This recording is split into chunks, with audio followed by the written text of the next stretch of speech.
When you put your head on the floor 5 times a day, you're talking to your Lord, who can sustain you. He does sustain you, and He continues to sustain you. He'll clear all your affairs. He knows all your affairs, all public and private. He knows everything about you. And you realize you're talking to Him. It's a private conversation, and He calls you 5 times a day. When you realize that you can have that no matter where you are in the world, it's a beautiful feeling to have. And when you realize that, there's no worldly substitute. No money, no one could buy my deen. No one could do that. You put £1 billion in front of me, it'd be very enticing. You'd be like, no, but you can't buy what's in the heart. You can't. Apparently, you can't.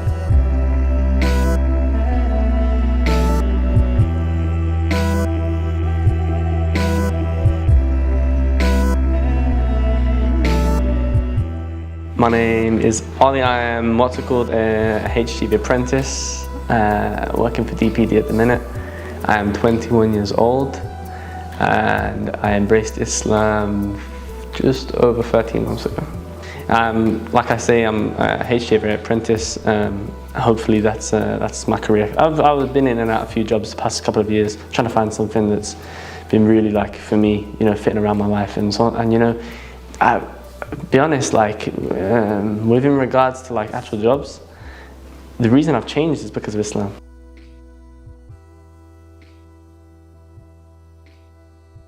What's it called? It really started off in like I say, COVID lockdown, and haircut. I mean, it was nothing like this, but it was terrible. I hadn't had a haircut in ages, and as you know, obviously all the barbers were shut, so I thought, I need to get a haircut. I really need to get, and everyone was doing these mobile trims. I thought, okay, I'll jump on the bandwagon. So I said to my friend, I said, do you know anyone who's doing haircuts and so on and so forth? And he's like, yeah, for sure, man, for sure. I picked my friend up who knew the barber from Birmingham, and then we drove to the other side of Birmingham. And from there, it was when someone's got their hands on your head, you kind of want a bit of conversation. At this point, I'm talking to him. I'm talking to him about stuff I don't even like. I don't like football, right? I'm talking about this guy about football, and he's like, yeah, and he's American, right? So I'm a bit of an accent, He's like, basketball, He's really he likes his basketball. I don't like basketball. So there's no connection. But then they start talking about Islam, and that's kind of where it started off. What do you think about it? I never get this story concrete as to what it actually, because it just happened all so quick. But in essence, we started talking about Islam. And then, I said, I need proof. How can I be expected to believe in something without proof, physical proof? I need physical. He says, okay, cool. He went up onto his little bookshelf, handed me the Quran. He says, there's your proof. And he was talking to me about ayahs, talking to me about revelations, talking to me about, prophecies of the Prophet ﷺ. And he was talking about these, and I'm thinking, I can't contradict this. But it's one of them ones where, you're stubborn with yourself, so you're like, You don't want it to be right, but it is. And that's what it was for me, because at this point, I've never considered a religion, ever. And a lot of my friends were Muslim anyway. So Islam's never been a bad thing to me, because I've always known Muslims who are good guys, but we never really spoke about Islam, because, your boys growing up, they're just your guys, you never talk about religion, you never see them as a colour, or, they're just your people, people you grew up with. But from there, I went on holiday with all my friends, and I was the only non-Muslim. So seeing them pray 5 times a day, it brought that serenity, that peace. I'm seeing these guys are really dedicated. And I'm hearing my friend, and mashallah, he has an amazing recitation. And from that point, I was gripped. They're in the living room, I'm in the bedroom, they all think I'm just on my phone, but I'm there listening. I'm sitting there listening, and I'm thinking this is actually amazing. But then from there, brotherhood and friendship, it's all grew since coming into Islam. I knew these guys, but I didn't really know them, if that makes any sense. We just knew each other because we went to the same school, we vibed a bit, and we were all sort of similar interests. But now I'm starting to get to know the people. And I had a breakfast with one brother, and he was really questioning me, talking to me about it, because this is something that, as Muslims we understand, you talk to someone about the deen, but then if they don't accept it, a deep thing for them. And when my friends were talking like, we can't leave him, bro. We can't leave him. Like, we love him, bro. We can't leave him. And this is something I didn't know at the time, but we're having this conversation. And you know, in this cafe, like 9 o'clock in the morning, beautiful sunrise. I was trying to eat my breakfast, avoiding these questions that he's giving me, but I can't help but, you know, agree to everything he's talking about. And from there, we just spoke a bit more about on the holiday. Tried to enjoy the holiday, but he was really trying to, like, you know, just help, like, you know, sort of poke at my curiosity almost. From there, got back, alhamdulillah. And from that point, I knew that I had to accept it. Like, I got back home. That was the best week I'd spent with, like, friends. And I got back home and I thought, I need that. What was that though? You know, I'm looking at all the factors. I'm like the only non-Muslim there. They're all Muslim. It's the brotherhood of Islam. And that's what I felt. And I'm thinking about that. I think, okay, cool. I'll message my friend. I'm ready to take my shahada, you know. I'm looking at it and I'm like, okay, cool. I'm ready to do this. Like, I haven't spoken to anyone else about this. It's all me in my head. And I'm thinking, okay, cool. Yeah, I know that there'll be backlash off this, but I know this is right. I have to do this. And I contacted my friend. Saturday. Okay, cool. Saturday, it was on the weekend or something. That's like I say, it happened so quick I can't remember the specifics, but it was the latter part of the week. And from there, all the way to Kings Norton again. But at this point, I had to stop off at a few places in Birmingham. So from Wolverhampton to Birmingham city centre to Kings Norton. That's a 50-minute journey now. Like, and at this point, I've drove 50 minutes. And as soon as I get to the house, I feel like taking the keys out of the ignition, putting them back in and going back home. That's what the point of like how much pressure was on me that day. And until I realized after I sat down and I walked in the house, you know, we're sitting there, everyone's dodging the actual real reason we're supposed to be here. Like, how do you approach a shahada, you know? Like, you don't just say ashhadu an la ilaha, you know? Yeah, we had to approach it softly and we were all just sitting there talking. So we got to the point where I'm sitting on the sofa now. I'm twitching, you know, there's a video of me and we're doing it and I'm twitching. I'm just like fumbling my fingers, I'm stressing, you know. Like, all my thoughts are in my head, like, what's society gonna think? What's my friends gonna think who aren't Muslim? Like, what's my family gonna think? What's my mum gonna think? But I knew in my heart of hearts that, you know, it was my inner fitrah, you know, I was attached already. And I knew it was the best, I knew it was the good thing to do.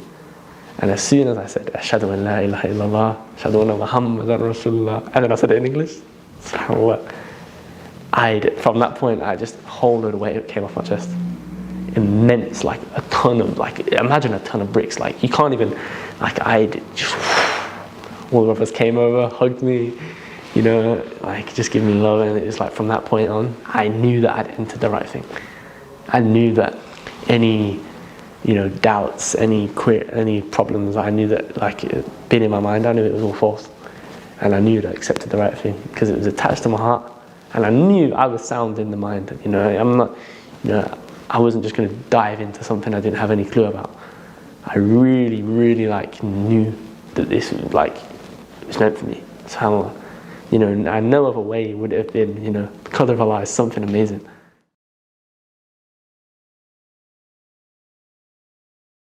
You feel so fresh in Ramadan. Alhamdulillah, I fasted but 3 days. I fasted every day but 3 days because I had COVID. So I couldn't fast every single day last Ramadan just gone. And you feel so good. Ramadan, the first few days, like I say, in Wolverhampton, I'm just there by myself, you know. I'm thinking about food all day.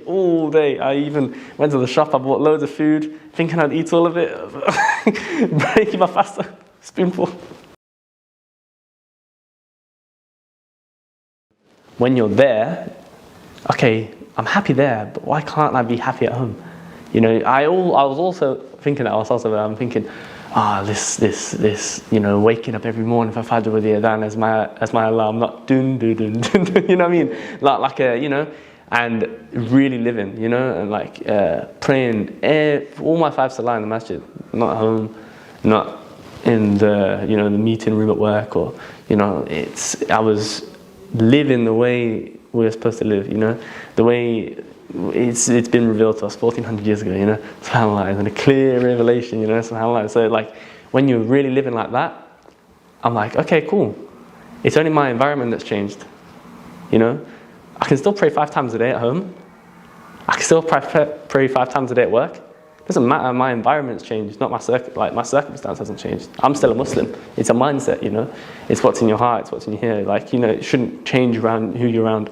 And like you really realize that when you realize that, okay, why does it work so well when you're in Medina, Mecca? Because you're in an Islamic society rather than an Islamic community, and that's a very big difference.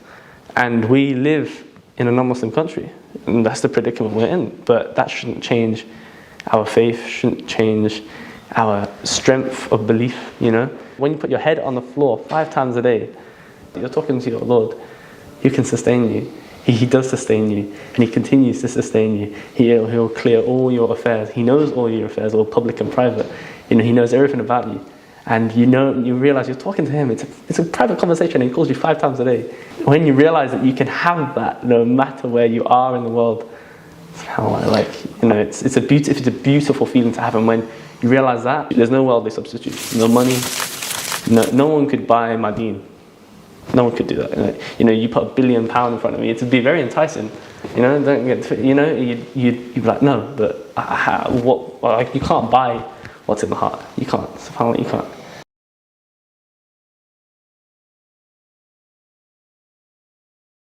I mean, in particular in this workplace, alhamdulillah, it's not so bad because it's in Birmingham, whereas the other jobs were in, like out in the sticks, like Telford and so on. So it's like, there wasn't a bigger Muslim community and a big Muslim population, but here there are prayer mats at the workplace, ready for you to use whenever you need to use it. But it's like when someone walks in and they see a white man and he's praying, whoa, what an anomaly, You're different, It's like, you're not supposed to be doing that. That's not you. You can't do that. None of these people, when they look at me, they're like, he's just an average Joe. But when they find out I'm Muslim, it's like, oh, there's kind of like a change of thought and stuff like that. But like, if I presented myself up to that point as a really nice person, the way the Prophet ﷺ has taught us, and the way that the Quran has taught us, how to be a proper man, how to, carry yourself as a man, how to, with the right etiquettes, the right mannerisms, and this has all been revealed for us. We just have to put it into action. We have to actualize the teachings of Islam, and we always have to be that best advocate. So that's what I'm thinking. This guy was mercifully who walked in on me. I assume that at first he was like, whoa, this is not, And there is like talks in the workplace. I've heard it, but I don't talk about it much. I don't get all thing about it, because at the end of the day, like I say, I don't expect people to understand.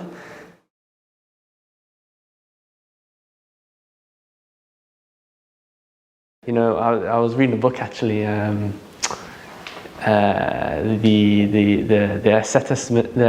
asceticism of Al-Hasan al-Basri, right? And there's a statement in there where it's saying, talking about Jannah is for those who love hard work. Whoever loves Allah loves hard work, because Jannah doesn't come easy. So if my phone was charged, I'd show you the actual statement. But that's a big statement, because it doesn't come easy. Nothing comes easy. We have to wake up every morning. If it wasn't for Islam, I wouldn't wake up every morning. Put my head on the floor 5 times a day. You wouldn't. No sound person would. But you're doing it for a greater cause. You're doing it for your love of Allah. You're doing it for, everything He's given to you. He's continued to sustain you. He does sustain you.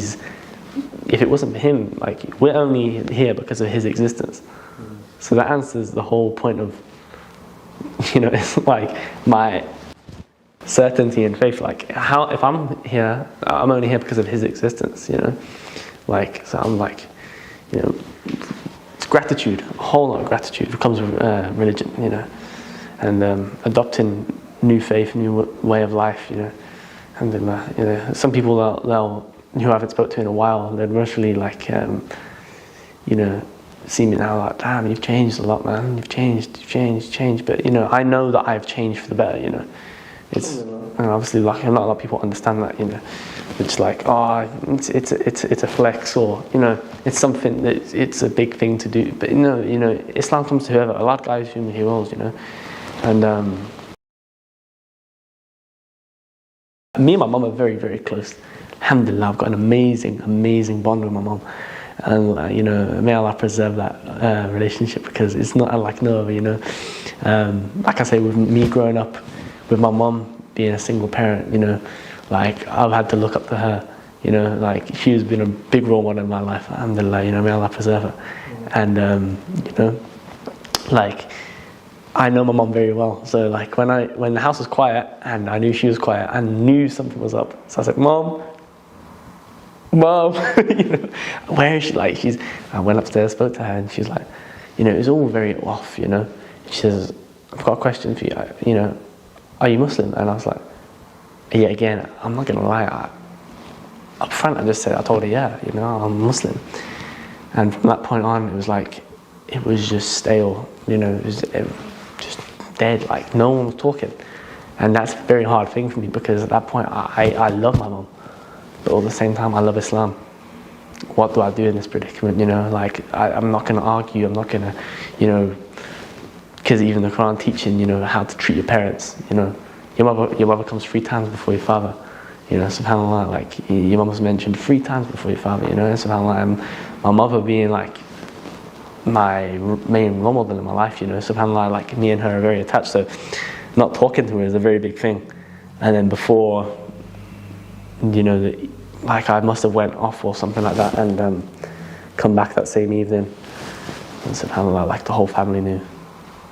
My grandparents weren't very attached to it, weren't very agreeing with it. You know, my mum says, you know, will they talk to you anymore? I doubt it. You know, will they? What's called, you know, will people? You know, nothing's going to work out in this family anymore. The family's separated, all because of a decision I made.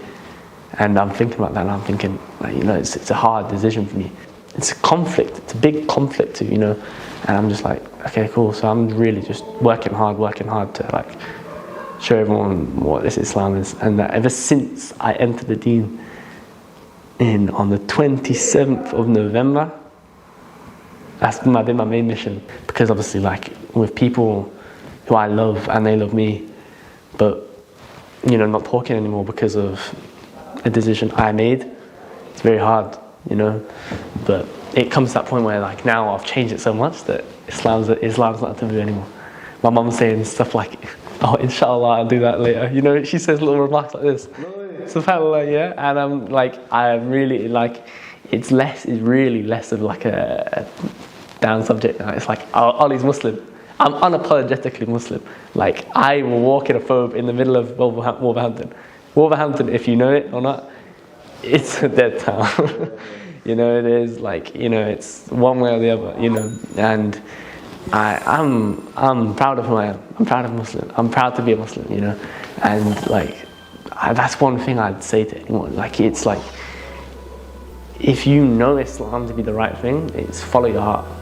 There's no 2 ways about it. If you know it's right, follow your heart. Because I'm at such a point in my life where I'm so happy. Like, you know, there's, let alone just have finished Umrah, like an amazing, maybe once in a lifetime opportunity, you know, met some amazing brothers along the way. Like that alone, like Islam, it just gave more love to it, my Islam. You know, I already had a passion, you know, like, but it just drove it more. Yeah, like you know, it got bigger and bigger after Umrah, and it's like, alhamdulillah, like alhamdulillah for Islam. You know, amazing way of life, man.